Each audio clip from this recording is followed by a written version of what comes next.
ओम नमो भगवते वासुदेवाय। नमस्कार दोस्तों, स्वागत है आप सभी का आपके अपने YouTube चैनल खुशहाल जिंदगी में। बात करेंगे भाद्रपद मास के कृष्ण पक्ष की एकादशी तिथि के बारे में। हर साल 24 एकादशी व्रत आते हैं जो कि प्रत्येक महीने के दोनों पक्ष कृष्ण पक्ष और शुक्ल पक्ष में प्राप्त होते हैं। हर एकादशी का अलग अलग महत्व शास्त्रों में वर्णित है। भाद्रपद मास के कृष्ण पक्ष की एकादशी का भी इसी प्रकार से विशेष महत्व शास्त्रों में बताया गया है। भादो मास की इस एकादशी को अजा एकादशी कहते हैं। मान्यता है कि इस एकादशी को करने से पापों से मुक्ति मिलती है।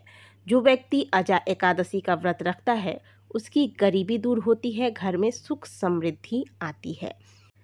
यदि व्यक्ति आर्थिक संकट से जूझ रहा है या कर्ज में फंसा हुआ है तो अजा एकादशी का व्रत रखना चाहिए। श्री हरि विष्णु की कृपा से व्यक्ति को वित्तीय संकट से मुक्ति मिलती है। यदि कोई व्यक्ति बहुमूल्य वस्तु खो चुका हो तो भी एकादशी के व्रत से उसे प्राप्त किया जा सकता है। ऐसा धार्मिक मान्यता है क्योंकि राजा हरिश्चंद्र ने अजा एकादशी का व्रत किया था, जिसके प्रभाव से उनको उनका खोया हुआ राजपाट, धन दौलत, पत्नी और पुत्र प्राप्त हो गए। अजा एकादशी का व्रत करने से संतान सुखी रहते हैं तथा उन पर आने वाली संकट भी दूर हो जाती है। अजा एकादशी का व्रत रखने से भगवान विष्णु की विधि पूर्वक पूजा करने से सभी प्रकार के पाप मिटते हैं और मृत्यु के बाद व्यक्ति को स्वर्गलोक की प्राप्ति होती है। यानी कि सभी प्रकार की मनोकामनाओं को पूर्ण करने वाला व्रत है अजा एकादशी का व्रत। जो कि तो आज की वीडियो में जानेंगे साल 2024 में अजा एकादशी का व्रत किस दिन किया जाएगा, तिथि का आरंभ और समापन कब होगा, पारण किस दिन करना है, हरिवासर का समय क्या होगा।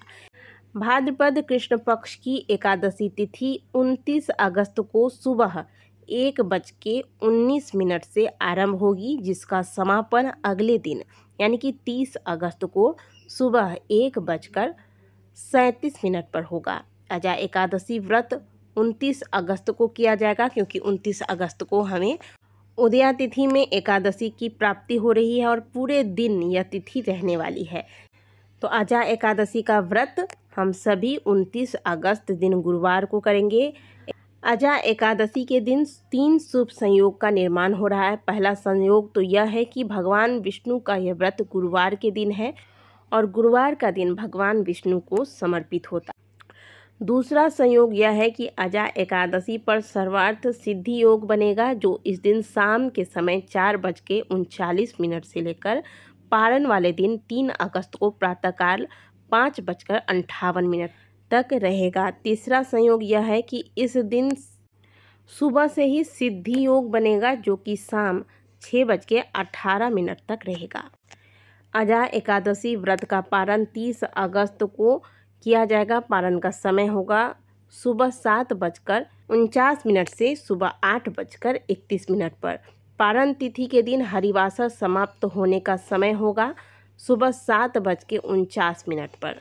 एकादशी व्रत का फल तभी प्राप्त होता है जब हरिवासर समाप्त होने के बाद द्वादशी तिथि के अंतर्गत व्रत का पारण किया जाए, नहीं तो एकादशी व्रत का पूर्ण फल प्राप्त नहीं होता है, बल्कि व्यक्ति पाप का भागी होता है। इसीलिए पारण का समय नोट कर लें। पारण के समय जो दिया गया है, शुभ मुहूर्त जो बताया गया है पारण का, उसी समय व्रत का पारण करें। अजा एकादशी के एक दिन पहले बाल धोकर स्नान करें और शुद्ध सात्विक भोजन लें। भोजन में आज के दिन प्याज, लहसुन, बैगन, मसूर की दाल इत्यादि का त्याग किया जाता है। चावल का दशमी तिथि से ही ब्रह्मचर्य का पालन करें। रात्रि सोने से पहले भगवान विष्णु का ध्यान करते हुए, उनके मंत्रों का, उनके नाम का जाप करते हुए आप सोएं। प्रातःकाल जागते ही भगवान का स्मरण करें। स्नान के बाद पीले रंग के शुद्ध वस्त्र धारण करें। सूर्य नारायण को अर्घ्य दें और व्रत का संकल्प लें। घर के मंदिर में घी का दीपक लगाएं। भगवान विष्णु की मूर्ति है तो इनको पंचामृत से स्नान कराएं। पीले वस्त्र, पीले चंदन, पीले पुष्प, पीले फल इत्यादि से भगवान की सुंदर विधि से आज के दिन पूजा करें और विष्णु सहस्त्र नाम का पाठ करें तथा अजा एकादशी व्रत के कथा को पढ़ें या सुनें। इसके बाद भगवान की सुंदर विधि से आरती करें।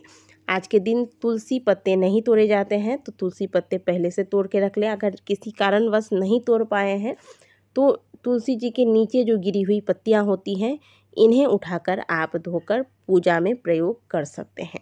तुलसी जी के सामने आप दीपक लगाएं आज के दिन, लेकिन तुलसी जी में जल अर्पित नहीं किया जाता एकादशी पर, तो इस बात का भी ध्यान रखना है।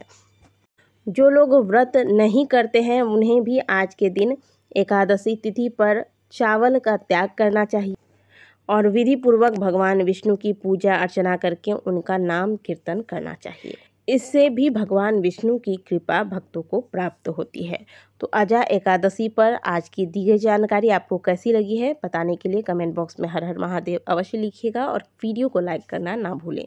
मिलते हैं आपसे अगले वीडियो में, तब तक के लिए ओम नमः शिवाय, हर हर महादेव।